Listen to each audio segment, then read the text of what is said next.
What would alien life look like?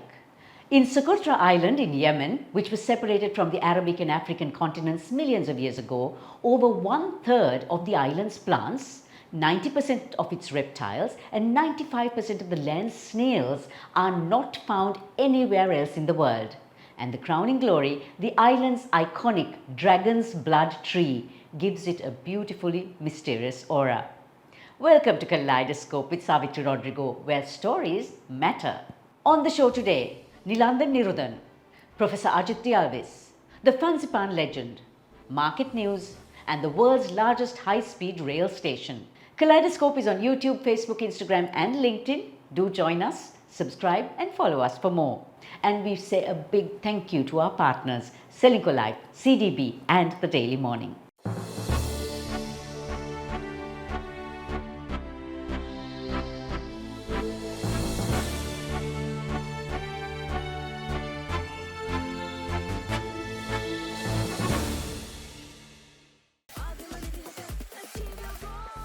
She wins with CDB Wings, exclusive financial solutions for women.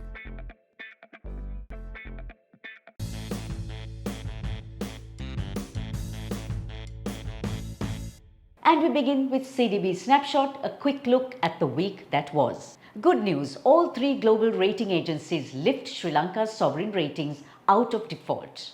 Sri Lanka's export income exceeds $11.5 billion in the first 8 months of the year. Sri Lanka's National Consumer Price Index climbs 1.5% in August from July 0.7%. Foreign direct inflows to Sri Lanka reached $793 million as of 15 September. Indian couturier Rahul Mishra partners with Johnnie Walker Blue Label for a special Diwali edition whiskey.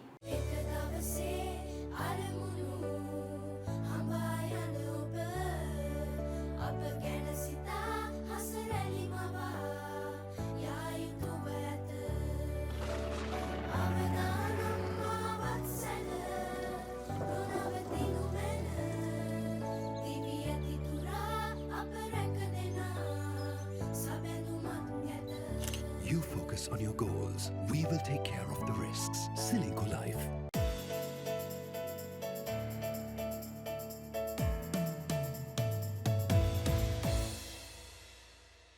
Welcome. This is SriLanka Life News Capsule. Sri Lanka's natural beauty is unmatched, but are we truly using it? In this interview with founder, Chief Innovation Officer of the National Innovation Agency and Senior Professor of the University of Moratuwa, Professor Ajit Alvis, we explore why tourism has focused on numbers over quality. So Ajit, what are your observations about tourism in Sri Lanka? Are we doing it right? I'm not a tourism professional, but I enjoy being a tourist in other places, and I know what we have to offer and what we have. So my simple answer is no. Why? Because we seem to be just trying to accept what we get. We do not add value to what we are on offer. We really do not understand what we have that really gets attention of people who are more interested in learning about their surroundings, the culture, history and stuff like that. And I don't think we address that community. Our tourism is, okay, get it out, get what's coming in, and that's it. And that's not the way I would say. We are sacrificing a country for some quantity. Is it sensible to rely on tourism as much as we are to take us out of this economic mire that we are in? Can I give an answer that one of the first industrialized nations gave to Margaret Thatcher? Right? They were not able to directly speak to the Prime Minister, so they wrote this full-page advertisement in Times in UK.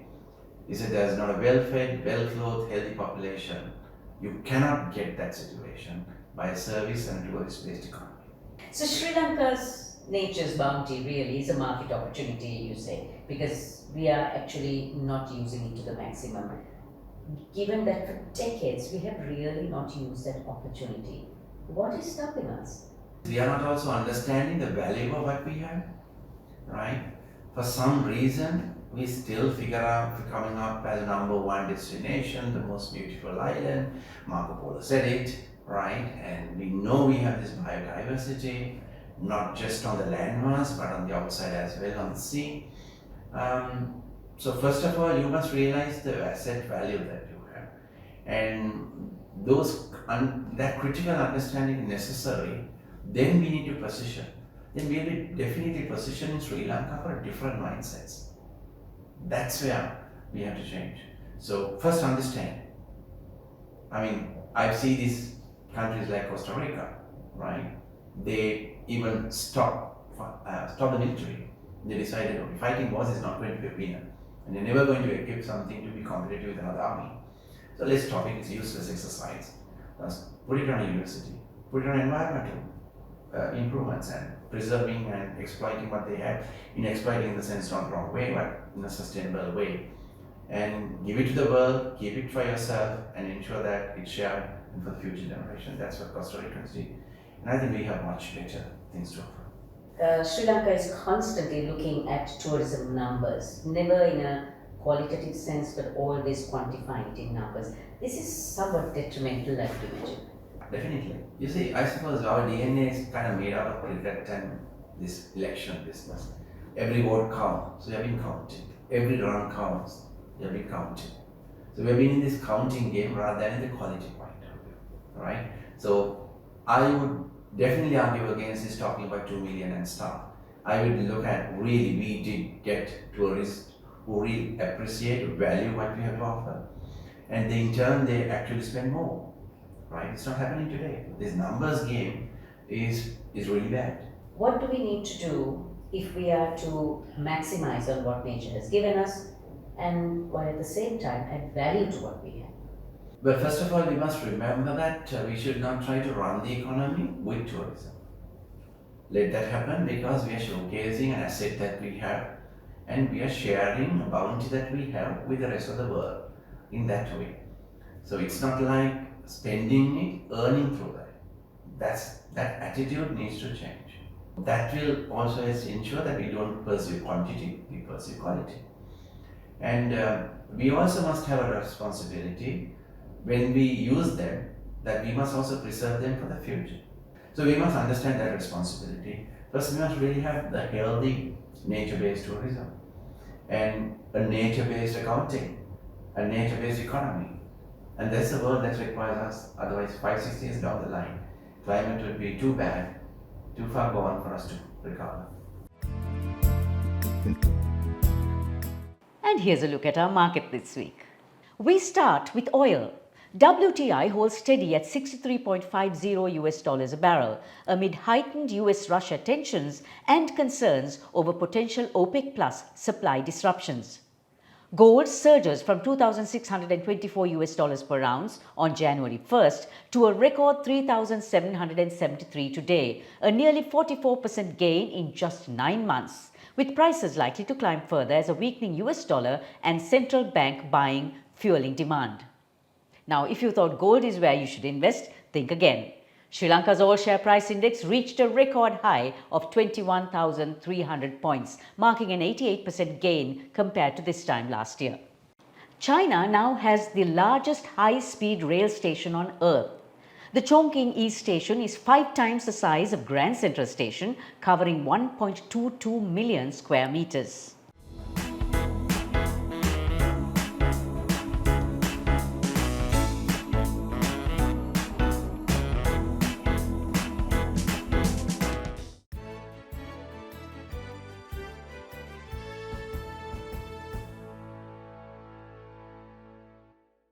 From Sri Lanka's Aragalaya to Pakistan's youth protests, from Hong Kong's democracy movement to the Arab Spring, Gen Z has been at the heart of global uprisings against corruption, economic hardship, and poor governance. Now, Nepal has erupted, with young people leading the charge. The question is, what does this mean for South Asia? And how can the region prepare for the fallout? A regular guest on our show, Executive Director for the Center for Law and Security Studies, Nilandan Nirudan, is on Kaleidoscope Let's Talk today to discuss the impacts of Nepal's recent unrest on the region. There is a sense of calm right now, but is it an uneasy calm in Nepal? It's certainly an uneasy calm because they are yet to find out whether they're going down the Sri Lankan path or the Bangladesh path. So in the Sri Lankan path, the people managed to rally together and vote for a stable government with enough votes to actually provide stable governance. while in Bangladesh, even over a year after their revolution, there's still no stability in the field. So if Nepal goes down the Sri Lankan route, this silence will be a long-term silence of ease and stability, but it's far too early for us to call that. So, what are the biggest risks for South Asia if Nepal's instability threatens to erupt from time to time? Thankfully, Nepal is not one of those security or economy guarantors to the rest of the region. But even if we look at the global discourse at the moment, look at all the international headlines, right? Sri Lanka, Bangladesh, Nepal, is South Asia ripe for revolution? Is South Asia turbulent? So if you're an investor from macro investment from that perspective, this certainly affects the region in a negative way. And it also, I think, creates a sense of unease among the general public, so to speak, in terms of how even they would react if they were pushed beyond a certain level. Would business and growth in South Asia, for example, tourism or regional trade, for instance, be impacted? Any kind of political instability, whether it's for a good cause or not, in the short run will impact certain fields like tourism. The hope is that in the long run, this helps the region generate even more wealth when you have accountable governments, when you have leaders who feel answerable to the people. So in the long run, perhaps there will be positive consequences. But in the short run, as you know, any revolution, good or bad, will come with certain disruptions which we just need to accept.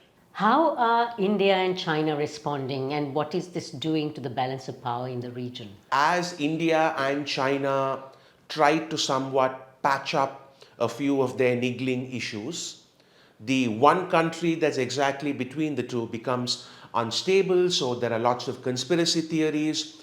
The Indian strategic space seems to be seeing this as quite a negative thing, because what they feel is that there are external forces destabilizing governments in India's sphere of interest. And China is also seeing this very suspiciously, because the Nepali government has been a pretty pro-China government over the years, and there are organizations like Hami Nepal and so on which have helped organize this, which the Chinese and the Indians seem to feel are funded by the quote-unquote West. So it's interesting that both India and China are more or less on the same page on this. What can Sri Lanka take away from Nepal's turmoil? Well, number one, that if the people feel that there's too much of a disconnect between the leaders and the general population, that's a recipe for disaster. The average age of a Nepali citizen is less than 25, while all their leaders are in their 70s. And that is a recipe for disaster once again. And I think that is the major takeaway from this. If there is a 50-year age gap between the average citizen and the average politician, you're just on a roller coaster to calamity.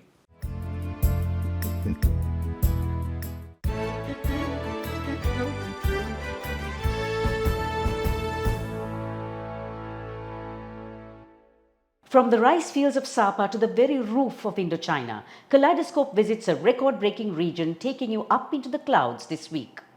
It begins with the world's largest vertical altitude 3-rope cable car, gliding from 1,410 meters into a sea of clouds with emerald rice paddies shimmering below. Then the climb, nearly 700 steps through the 3-arched gates, past the Bao Anzen Monastery, the Serene Bodhisattva statue, and alongside a 9-level waterfall. At 3,100 meters, awe takes over. Before us stands the great copper Buddha, 21.5 meters tall, 62 tons heavy, the highest Buddha statue in all of Asia. And just beyond, the ultimate summit, Fansipan Peak, at 3,143 meters, crowned with Indochina's tallest flagpole. The descent is no less thrilling. The Muang Hoa funicular, Vietnam's longest and most modern mountain railway, whisking us through Northwest culture, flavors and landscape. One last breathtaking cable car ride and we return from the clouds back to reality. So join us next week. We have a new look, new feel Kaleidoscope coming up.